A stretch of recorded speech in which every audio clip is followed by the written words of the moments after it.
Queridos, com muita alegria, quero saudá-los com a paz do Senhor. Eu quero ler o texto que a igreja está de pé, na segundo livro das Crônicas, capítulo 33, versículos 10 ao 13. O texto está escrito: E falou o Senhor a Manassés e ao seu povo, porém não deram ouvidos. Assim o Senhor trouxe sobre eles os capitães do exército da Assíria, os quais prenderam a Manassés com ganchos e, amarrando-o com cadeias, o levaram para a Babilônia. E ele, angustiado, orou deveras ao Senhor seu Deus, e humilhou-se muito perante o Deus de seus pais, e fez-lhe oração, e Deus se apracou para com ele, e ouviu a sua súplica, tornou a trazê-lo a Jerusalém, ao seu rei. Então conheceu Manassés que o Senhor era Deus. Amém? Aqueles que podem, por favor, tornem os nossos assentos, enquanto quero carinhosamente agradecer pastor Lúcio França, com sua muito digna esposa missionária Lúcia, pastor Gaia, com a missionária dos Anjos, como primeiro vice-presidente, e em vossos nomes externo esta gratidão a todo o ministério, a todos os convencionais, a quem presto reverência, e consequentemente a toda a igreja. Que Deus os abençoe. Quero agradecer a Deus pela vida do pastor Kemuel Sotero, pastor Douglas, em vossos nomes externo, esta reverência a todos os demais convidados e a todas as comitivas de regiões adjacentes. Que Deus os abençoe. Registro a alegria de gratidão ao pastor Robson pelo cuidado da minha logística, agradecendo pela vida do pastor Osiel, do pastor Jacó, do pastor Fábio, como também aos amigos pastor Reginaldo, pastor Emerson, pastor Felipe, pastor Adriano e tantos demais amigos que Deus tem me dado nesta caminhada. Reverencio a todos. Queridos, quero tomar por base este texto para falar-lhes sobre a graça, apesar dos fracassos. Digam comigo: a graça, apesar dos fracassos. Quando nós lemos o texto, ele está vinculado a uma aliança que Deus fez com Davi e a sua dinastia, e nós a encontramos no capítulo 7, do segundo livro de Samuel, no versículo 12, a Bíblia diz que Deus diz a Davi que quando os dias dele terminassem, Deus ia usar alguém da sua descendência, das suas entranhas, e este lhe edificaria uma casa.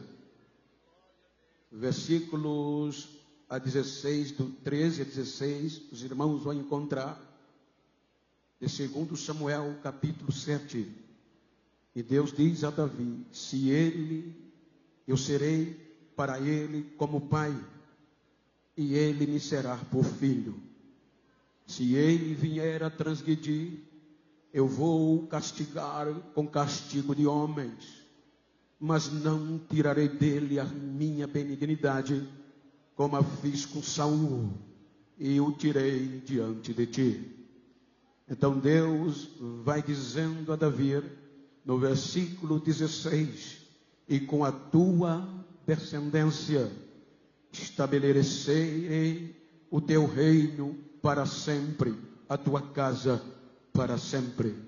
Então, a partir deste texto, desta palavra, nós vamos ver Deus trabalhando na dinastia davídica como a continuidade de uma visão do reino.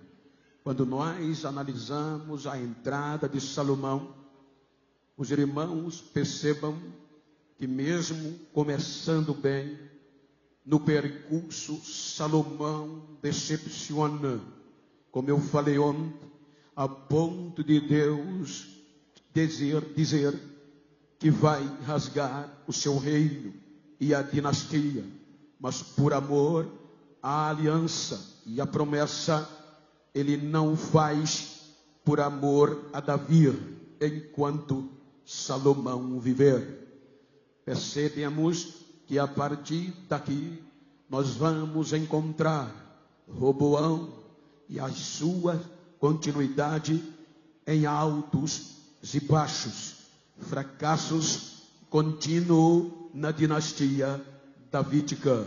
Mas o que me chamou a atenção na história desta dinastia é que chegou um período caótico, o período que as nações circunvizinhas ameaçavam duramente, e nestas ameaças bélicas com o Reino do Sul, eles tinham 99% de vantagem, porque o caos estabelecido, ora, atingiu todos os patamares: político, econômico, social e, sobretudo, espiritual. Quando neste período a ameaça era devastadora, a Bíblia diz que por amor à promessa da aliança, Deus levanta um jovem chamado Uzias nesta dinastia. A Bíblia mostra que Uzias entra no cenário, no cumprimento da dinastia, e ele vem fazendo o que era bom aos olhos de Deus. Quando ele entra no cenário, ele vai fazer história. A Bíblia diz que por ele andar com Deus, então Deus vai lhe dar o entendimento e a visão de conhecimento. E da visão que ele tem de Deus é próspera e é contínua. Então Deus lhe dá o privilégio e a força dele restabelecer o contexto da dinastia.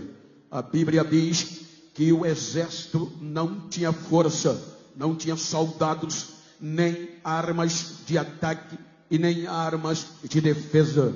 Então, para estabelecer a sustentabilidade, a segurança, Uzias vai, pela direção e a visão de Deus, ser conduzido.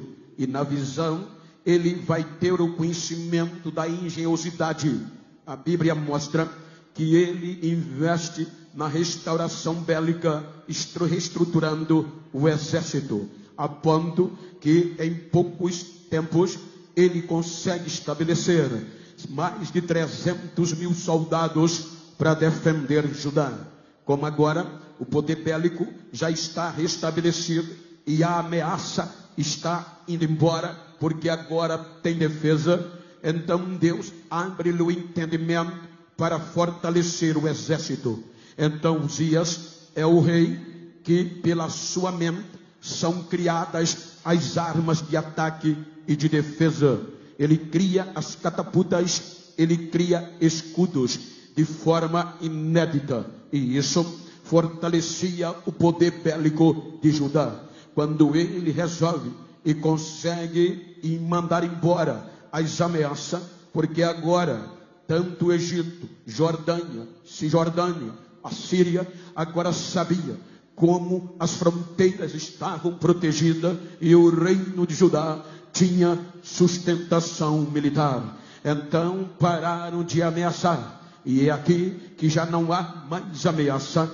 A Bíblia diz que Uzias era amante da agricultura, resolveu o poder bélico, então ele vai resolver a questão econômica, e pela questão econômica ele investe na agricultura, e Deus vai lhe dando vitória com derramar das chuvas. O campo, o agronegócio vai prosperando, e prosperando a economia alavanca, e a economia crescendo vai definir a crise econômica. E se a crise econômica vai embora, o social vai melhorar. Quando ele consegue estabelecer este contexto, ele é ovacionado pelos súditos, a ponto que está escrito que Uzias recebeu ovacionalidade de uma forma, ou seja, aplausos de uma forma que nenhum outro tinha recebido. A Bíblia diz que o povo de Judá gritava que desde Salomão não levantou Deus um rei igual a Uzias. Então, quando Uzias é no alto que Deus lhe coloca, é ser humano, e como ser humano, a Bíblia diz que o seu coração se exaltou, e quando o coração dele se exalta, ele vai querer, agora pela fama do poder, fazer o que não lhe era pertinente. Deus lhe deu a gestão, Deus lhe deu fama, Deus lhe deu nome, que a Bíblia diz que a sua fama ultrapassa as fronteiras, ou seja, ele agora não é conhecido só internamente, mas internacionalmente. Então o coração de Uzias ensoberbece, se exalta, e ele vai querer queimar incenso no templo. E para queimar incenso não é chamado famoso pastor Eliseu, reverência. Para ser queimador de incenso não precisa estar nos outdoors. Queimar incenso era excepcionalmente para sacerdote, porque o rei é aplaudido, o rei é famoso, mas sacerdote não. Sacerdote não recebe aplauso, sacerdote não é famoso, mas é ele que interage só por meio dele entre Deus e o ser humano. Então ele vai querer queimar incenso, mas para queimar incenso tinha que ter culto, e para ter culto tinha que ter resina. Se os irmãos observar a queima de incenso, Êxodo, capítulo 30, versículo 34, disse Deus a Moisés: faz um perfume especial para mim, ou seja, de 4 ingredientes, de 4 substâncias: o estoraque, o gálbano, a ônix e o incenso puro. Destes, em igual porção, de igual quantidade, faça um perfume especial. E este perfume você vai colocar na tenda diante de mim, para que eu desça. Nenhum homem pode usar esta fragrância. Se usar, morre. Esta fragrância era a única forma de eliminar a impureza. Para Deus descer, para ter culto, para ter sacrifício, tinha que ter queimadores de incenso. Ou seja, para Deus descer, tinha que ter o propiciatório, tinha que ter algo entre ele e o pecador, ou seja, que justificasse o pecador, a ira fosse aplacada. Então, por meio do sacrifício de animais, sangue rolava, carne era cortada, porque sem corte não tem sangue, sem sangue não tem sacrifício. Então isso implica dizer que quando tinha o sacrifício, o mau cheiro, a carniça tomava conta. Os irmãos da minha época, da minha geração, hoje já há modernidade, mas na nossa época a gente entrava num açougue assim, tapando o nariz pela a contundência do aroma do sangue, a dureza, o cheiro do sangue nos fazia passar mal. Mosca, inseto eram atraídos. Então pensem, quando para ter culto, ter sacrifício, queimar incenso, agora precisava ter um perfume que pudesse eliminar a impureza. Por isso que o gálbano tinha que ter sacerdote andando quilômetros para buscar ele em determinada região, para compor o aroma. Também, enquanto um ia para o sul, outra equipe de sacerdotes andava para o norte, para pegar o estoraque, e outros iam para os lagos, porque a onça, ela está em um molusco no fundo dos lagos. Tinha que ter gente mergulhando todo dia, e outros buscando incenso. Imagina, o gálbano, ele, ou seja, só saía, só pingava a substância de madrugada. Então toda madrugada tinha sacerdote acordado, esperando a essência cair. O gálbano era isso, o estoraque tinha que ser moído, tinha sacerdote trabalhando, moendo o estoraque para sair o aroma, e tinha outros mergulhando, às vezes faltava fôlego, tinha que subir e respirar, mas estava descendo ao fundo do poço, e aí continuamente trazia o incenso. Deus disse: de uma parte mistura e faz o pó, e este pó coloca diante de mim para eu cheirar e descer. Ora, na década de 40, no contexto arqueológico, há uma revista espanhola, salvo engano, de La Colle.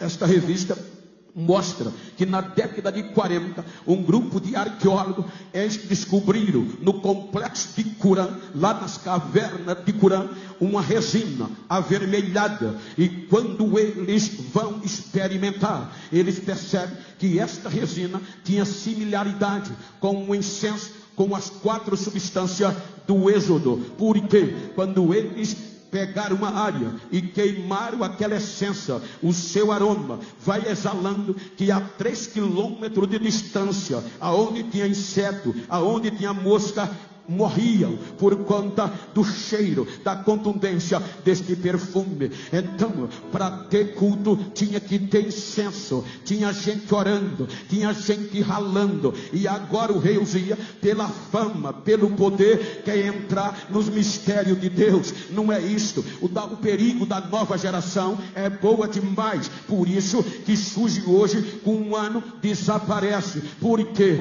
querem entrar no mistério pela fama, pelo YouTube, pelo Instagram. Não, meu filho, esse negócio é de joelho, é a cara no chão, e é a visão do céu, não é a visão econômica. Então, quando Uzias entra no templo, os queimadores de incenso, os sacerdotes que faziam ter culto e Deus descer, provocava Deus. Então eles tomam a frente e diz: rei, o senhor é famoso, o senhor é popular, faça isso não, isso cabe a nós.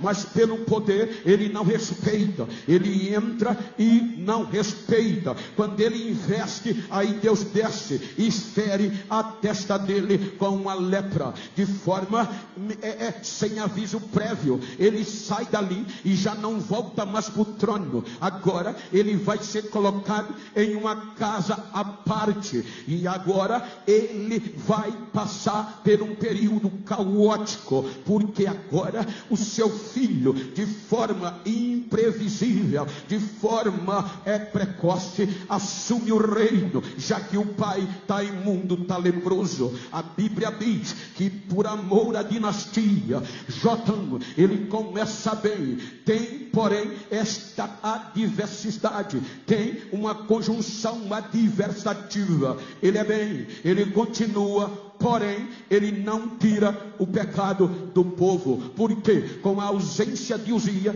o pecado, a crise espiritual aumenta. Vejam que Isaías diz que é este período que habitava no meio de um povo impuro e no meio de um povo de impuros lábios.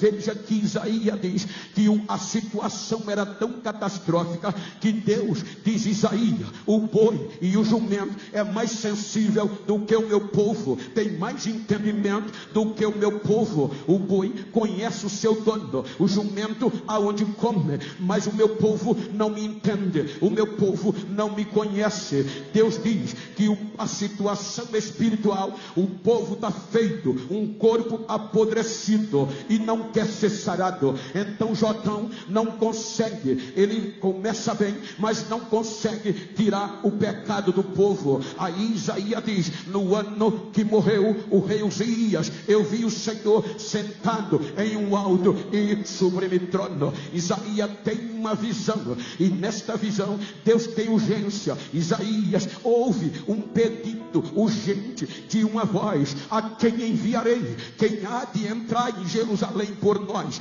Eis-me aqui, Senhor, envia-me a mim. Então ele entra como oráculo de Deus, a voz do céu dentro de Jerusalém. Observe que aí Jotão morre por amor à aliança. Deus suporta o fracasso. Ora, Deus suporta este fracasso. Então vai passar o rei Acais por amor à aliança. Deus suporta o fracasso. Quando Acais é inteligente, é expert em política, é expert em promessas de avanço. Então o rei Acais vem fazendo uma promessa de estabilidade política, econômica e espiritual. Olha a intenção dele. A Bíblia diz que quando ele assume o poder, aí Deus olha para ele e gosta do rapaz. O rapaz era crânio. Aí Deus usa Isaías e diz: Isaías, Acais está em tal lugar, eu quero falar com ele. Ele está preocupado com as ameaças. Gostei dele. Vá lá e diga a ele que não tenha medo, eu vou dar vitória a ele. Então o Isaías vai a Acais e diz ao rei Acais: escuta o que diz o Senhor Deus do teu pai Davi. Oh, não tenha medo. Deus disse que as ameaças ele se responsabiliza e vai te dar vitória. Aí Acais olha para Isaías e não crê, diz: não vou tentar ao meu Deus. Aí Isaías diz: estás duvidando? Ele diz: sim. Aí Isaías diz: escuta o que diz Deus a respeito disso. Para tirar a tua dúvida, pede-me um sinal que eu te darei, ainda que o sinal que tu peça seja alto nas alturas do céu, ou profundo feito a profundeza da terra. Aonde tu pedires, eu te darei, que serei com você. Ele diz ao profeta: não tentarei a Deus, e recusa Isaías. E agora ele vai confiar no braço da carne, no braço do homem. O que é que ele faz? Agora ele vai fazer relacionamento diplomático com a Síria, os deuses pagãos. Então ele procura o rei Tiglat-Pileser, rei da Síria, e faz um compromisso diplomático. Por quê? Porque a Síria na época representava os Estados Unidos hoje, na visão mundial,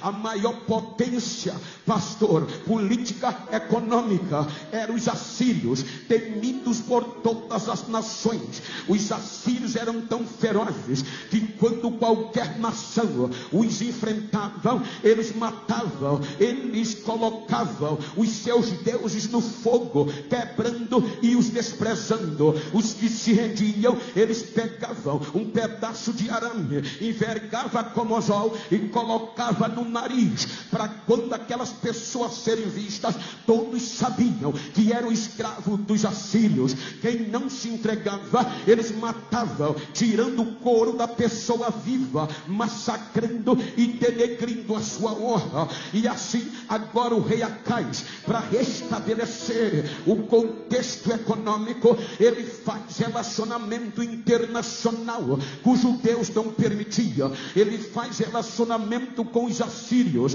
prometendo anualmente levar ouro, pagar imposto em troca de proteção militar. Tiglat-Pileser aceita a proposta. Quando o relacionamento foi feito, vai resolver o problema econômico e social, porque agora havia intercâmbio. Profissionalmente, os assírios tinham acesso às fronteiras de Jerusalém, e os judeus podiam acessar a Síria. Há uma aliança diplomática. Então resolve o problema econômico e político e militar em uma tacada só. Agora ele diz: vou resolver o problema espiritual. Ele pega os queimadores de incenso, os convertidos convencionais e leva para a Síria. Para quê? Para aprender a queimar incenso aos deuses da Síria e não mais ao Deus de Israel.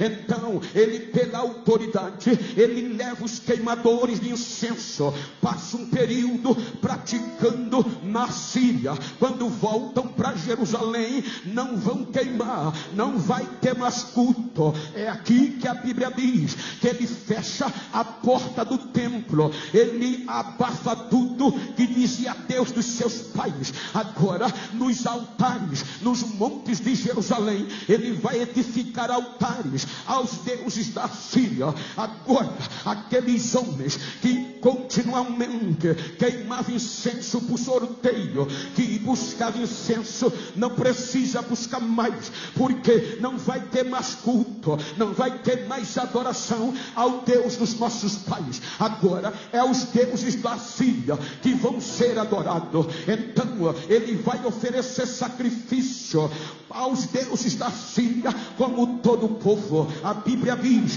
que os seus próprios filhos eles queimavam no fogo em oferta aos deuses da Síria, queimando, praticando orgia e fazendo tudo que não prestava. E o que eu acho interessante é que o seu filho Ezequias vai crescendo em um ambiente sem culto, sem adoração, sem manifestação de Deus, e no perigo de ser jogado no fogo como sacrifício. Então todo o povo se corrompe, todo o povo se corrompe, inclusive o rei Acais. O fracasso toma conta. Aí a Bíblia diz, segundo as Crônicas 29, que Ezequias, ou seja, Acais morreu. O fracasso total. Mas olha o que Deus faz. Ezequias tinha tudo para dar errado, Felipe, porque ele cresceu vendo o pai praticar todo tipo de orgia contra Deus.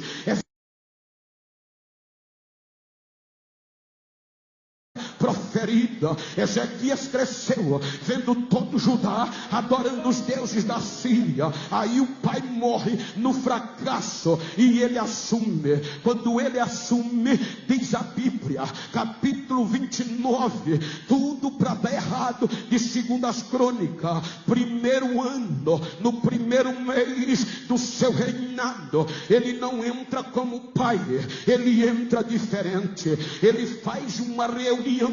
E quem são os convidados? Os convencionais, os queimadores de incenso. Crônica diz que ele reúne os sacerdotes em praça pública e vai provocá-los dizendo: companheiros, os nossos pais erraram, os nossos pais pecaram, transgredindo o mandamento do nosso Deus, fecharam a porta da casa de Deus, fizeram o que não devia, mas eu vou querer diferente. Eu estou sentindo no coração de trazer a glória de Deus de volta. Eu quero fazer uma aliança com vocês e com Deus, trazer avivamento de volta. Para isso preciso de queimadores de incenso que não sejam negligentes, porque vocês foram chamados para estar diante de Deus, para queimar incenso e o adorar, provocar avivamento. É por isso que não podemos deixar esta nova onda apagar a chama que vocês e nossos pais começaram a fazer.